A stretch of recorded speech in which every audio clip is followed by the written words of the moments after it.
Bryce Young and the Panthers right in the mix for playoff contention out of the NFC South. They get set to host one of the hottest teams in the NFL and arguably the hottest quarterback in Matthew Stafford of the Rams.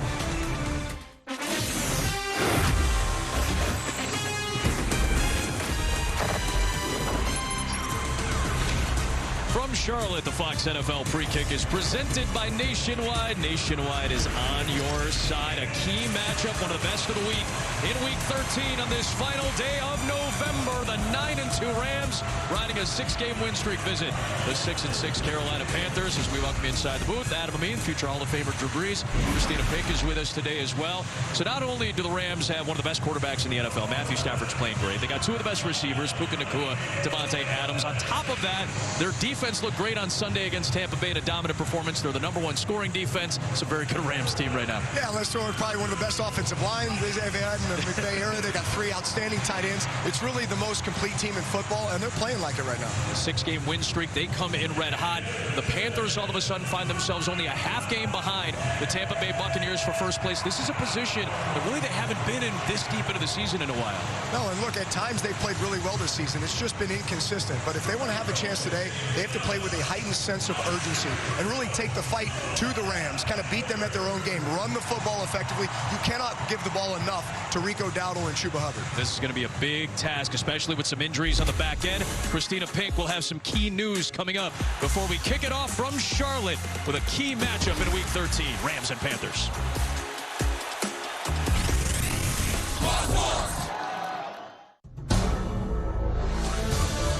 Fox Sports welcomes you to the following presentation of the National Football League. Like we talked about at the top, the Panthers are in a position they haven't been in quite some time. Christina Pink has more. KP. Yeah, Adam, the Panthers not playing for pride these days. And yes, that is a position a lot of these players have not been in. Bryce Young telling us we have something to play for. It's not just for love of the game or pride this time of year. And that is something we don't have to manufacture. They are going to have to manufacture a little depth in their secondary, though. J.C. Horn is out with a concussion. And Trayvon Moehrig is throwing a 1-game suspension. And defensive coordinator Adrian Overo telling us nobody cares. We just have to figure it out. And that is always the case in this league. You see Sean McVay, they're 1 ahead in the loss column against Seattle, which will be in the late window today. A couple ahead against the 49ers. The Bears got to 9 wins yesterday, or on Friday, with their win over the Eagles. That's the battle for the #1 seed right now. Meanwhile, the Panthers could find themselves in first today with a win in an upset and a Buccaneers loss. Those two teams will face off twice in the final 3 weeks of the season. Carolina won the toss and deferred, so one of the hottest teams and the hottest offenses in the NFL will start on the field. Ronnie Rivers, big alley, and it's got to be the kicker Fitzgerald to push him out of bounds near midfield. Not what you wanted to see if you're the Panthers. The Rams are in great shape. However, let's check the penalty flag that was tossed on the play.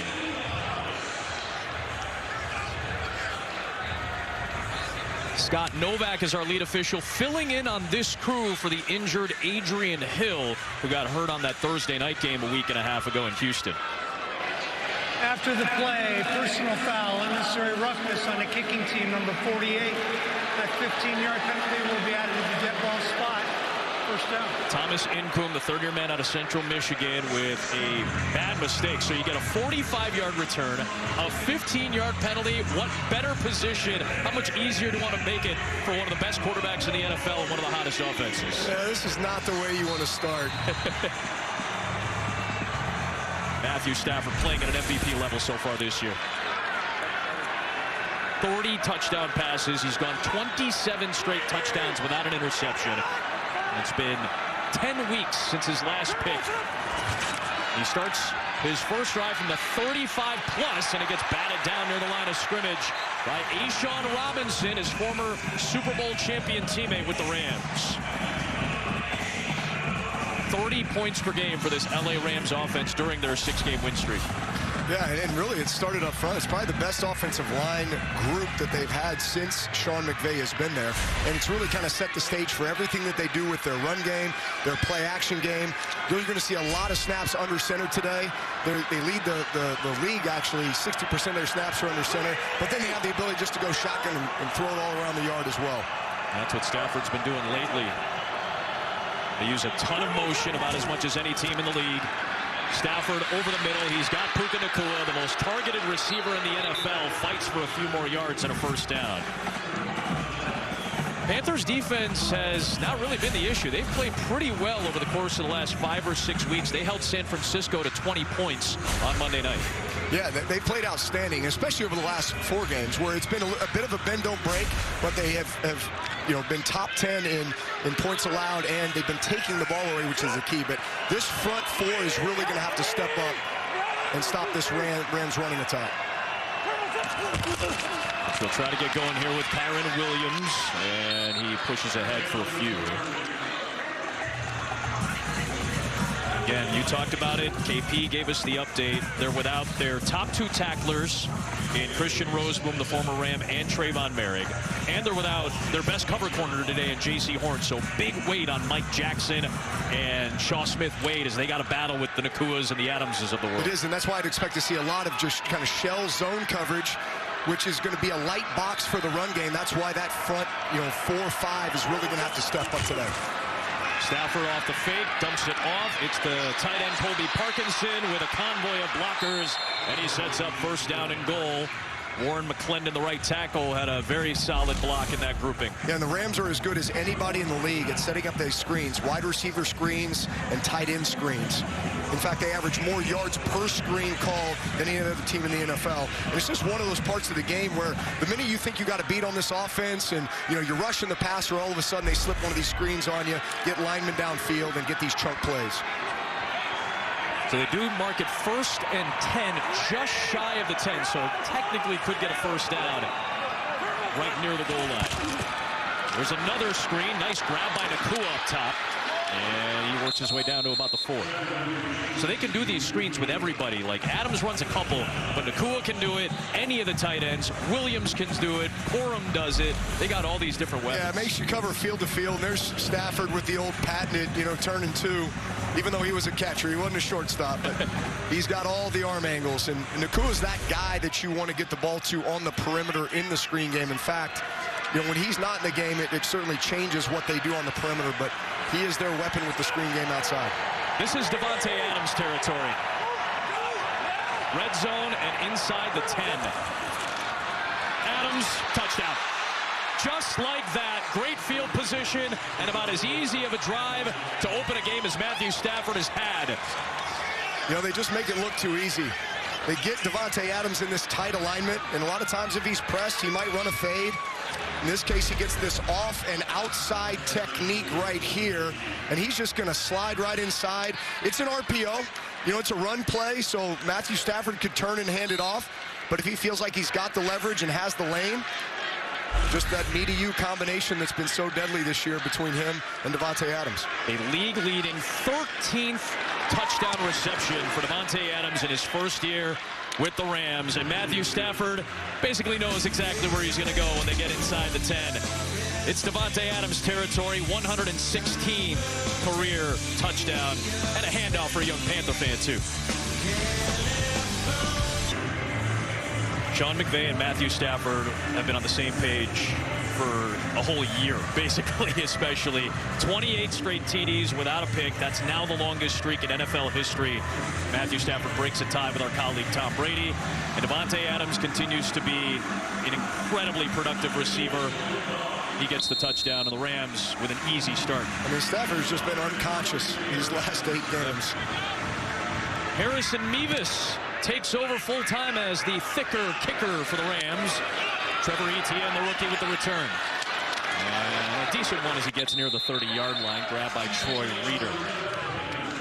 So here's Bryce Young taking over at quarterback. The guy was born in Philadelphia but raised in Los Angeles, went to high school in Santa Ana. He plays the LA Rams for the very first time in his career. It's been inconsistent. 2 weeks ago, nearly 450 passing yards. Passing game didn't really get going against San Francisco on Monday. Yeah, and look, he's got a huge challenge ahead of him today, but he needs to play with a great sense of urgency and just create that tempo and rhythm for the offense as well, because they're going to need to keep pace with this Rams offense. Can they do what they did against Dallas, go toe-to-toe with one of the better offenses in the NFL and come away with an upset win? And they're going to need this guy who had a huge game in that Dallas contest. But Rico Dowdle gets bottled up, and big Puna Ford along with Omar Spates are there to stop that Panther rushing attack. Only 6 carries on Monday night for Rico Dowdle, and he expressed his frustrations because of that. Yeah, and I'd be frustrated too. I mean, the Panthers' run game, and Rico Dowdle especially, is the foundation of this offense. If you can get him rolling, get him a lot of touches, both in the run game and the pass game, because he's a very good receiver, that's how you really set the foundation and create some opportunities on the perimeter for some of these big receivers. There's Dowdle going to crunch himself ahead into Nate Landman. All this talk about Los Angeles' offense, and rightfully so. Chris Shula has done a fabulous job with a young defense that continues to get a little older and a little better and a little older and a little better. Well, they've done such a phenomenal job over the last 3 to 4 years in these draft picks, in these mid to late round draft picks, and all these guys are now coming into their own and playing so well as a unit. And the corners, Forbes and Durant, were outstanding last week against Tampa Bay. They held the Bucs to 7 points. 4-man pressure. Young with a nice throw to the sideline, and it's a first down for Jalen Coker, who's done a nice job since coming back from the injury. He picks up 15 on 3rd down to move the chains. Look, this is a nice rhythmic throw here on 3rd and long.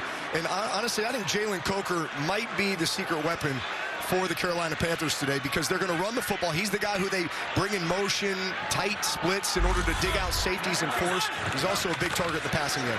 Now it's Chuba Hubbard. So let's see if both Dowdle and Hubbard can get into a rhythm in the run game. Rico Dowdle got a little banged up, it felt like, on one of his first couple runs. He's back out onto the field now. He's battled through a groin injury over the course of the season. Came off the field after that first play. Kind of grabbing towards that shoulder again. He wants the ball. He's closing in on 1,000 yards. Really tough dude, but a lot of contact that he's taken this year.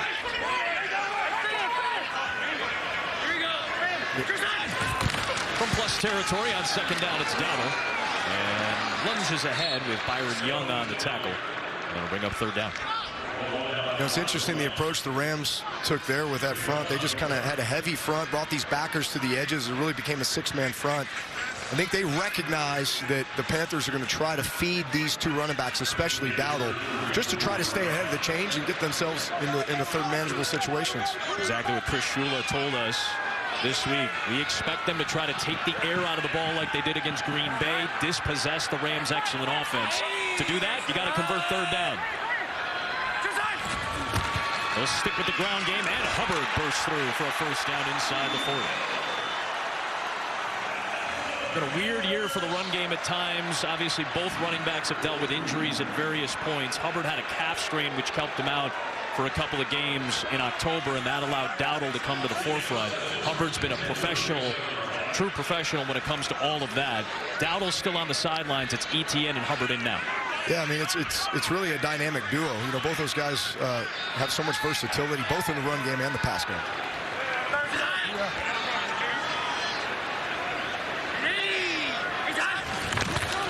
Sixth run out of 7 plays, and Hubbard will punch ahead into Spates for a couple.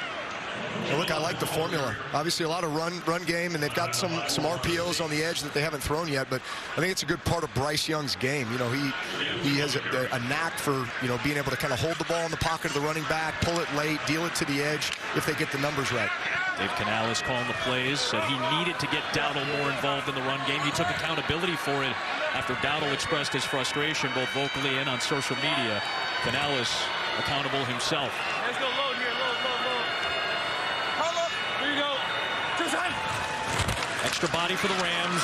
Young on a little slant off target with Coker. 3rd down and long coming up. Yeah, that was a missed opportunity there. You know, they got a little bit of interior pressure with Landman. It was just a simple slant route outside. Ball might have slipped out of his hands. Not sure, but you know, those are the opportunities you have to take advantage of, because you certainly do not want to be in these 3rd and long situations against this Rams defense. Rams top 10 in sacks, and oftentimes they've done it by just rushing 4. Panthers have been bottom quarter of the league in 3rd down conversions. Done it twice on this drive. Trying to do it again with Hubbard. Big hole. There he goes. Big play. Chuba Hubbard touchdown. Panthers answer.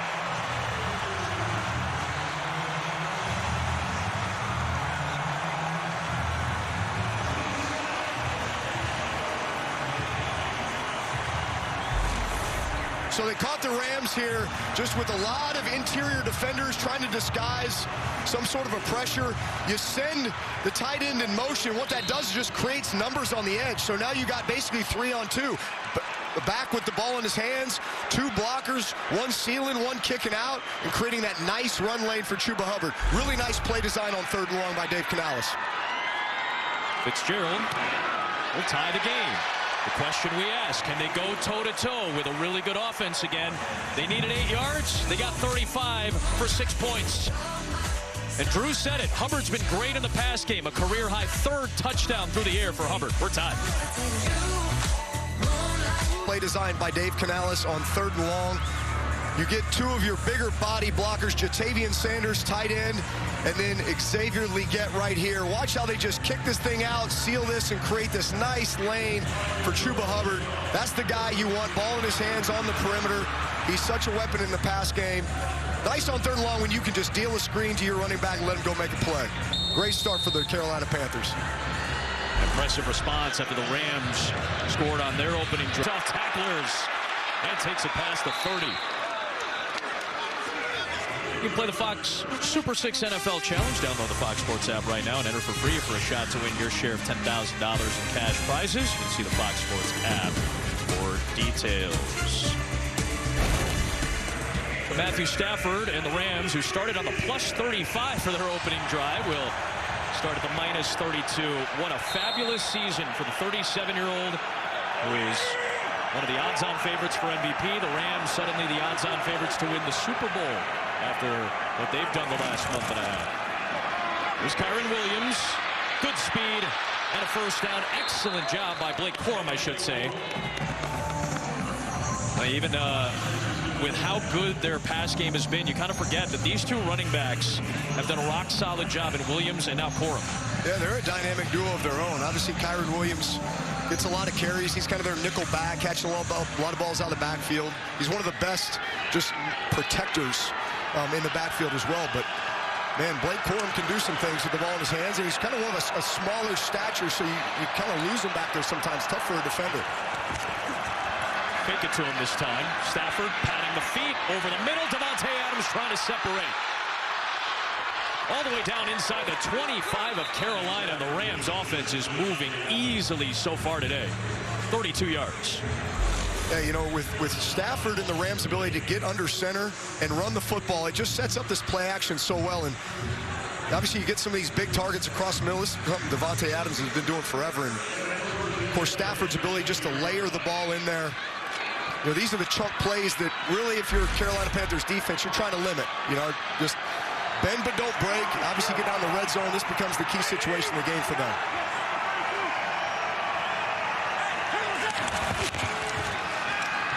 Stafford wheels that screen. Here's Nakua. And into the red zone go the Rams. It'll be 2nd down coming up.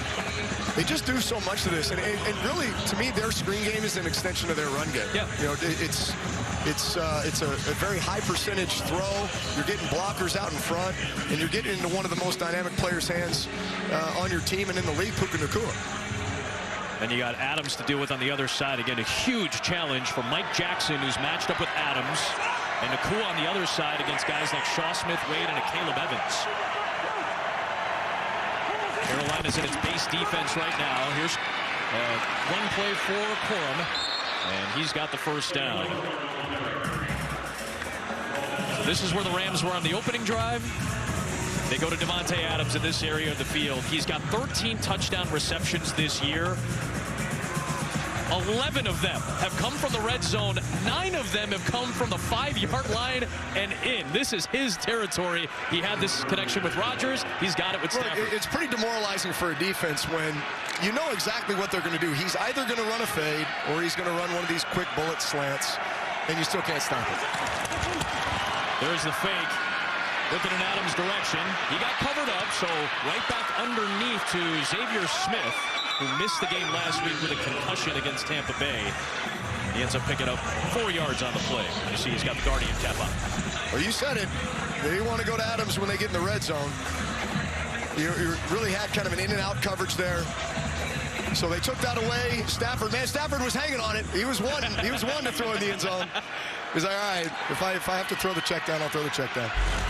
Yeah, I guess I'll settle for the check down. Positive play, 5-yard goal. They still haven't had a third down yet, the Rams. This is 2nd and 6.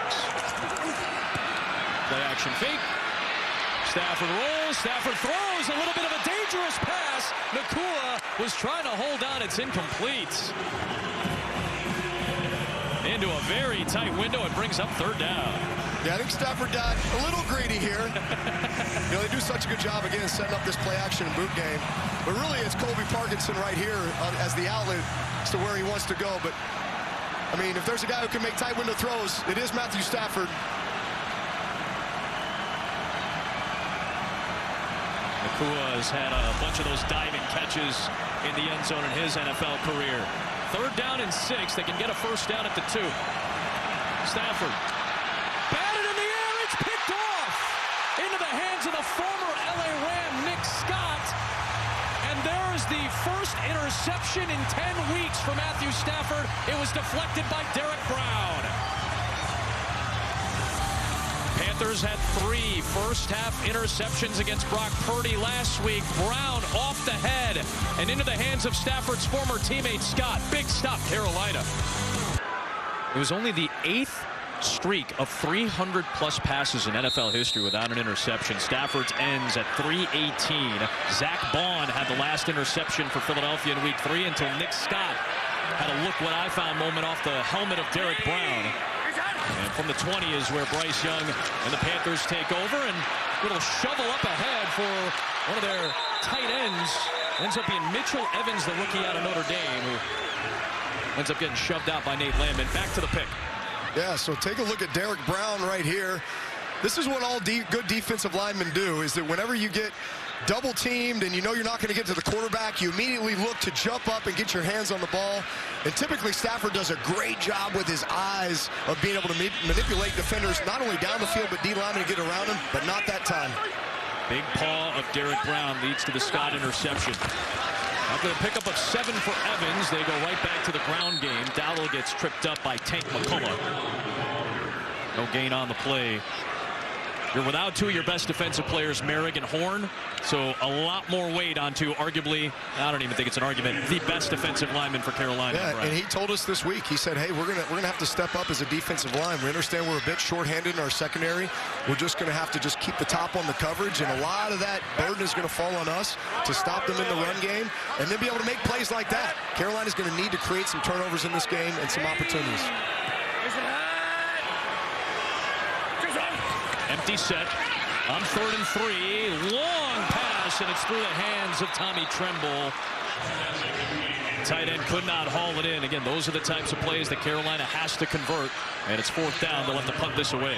Look, they got what they wanted. They had man-to-man across the board. Bryce is just looking for his best matchup, his best leverage. Just a simple out route to Tommy Tremble, but this is where you got to keep the chains moving. Put drives together, try to get points, more importantly, keep your defense off the field, keep the Rams offense off the field. Unfortunately, they weren't able to capitalize on that turnover that their defense created, but there's going to be a little bit of this back and forth. Similar to what we saw on Monday night. They had those 3 interceptions. They only had 3 points in the first half off those giveaways. So Sam Martin punts it away to Xavier Smith. Rams offense back out onto the field.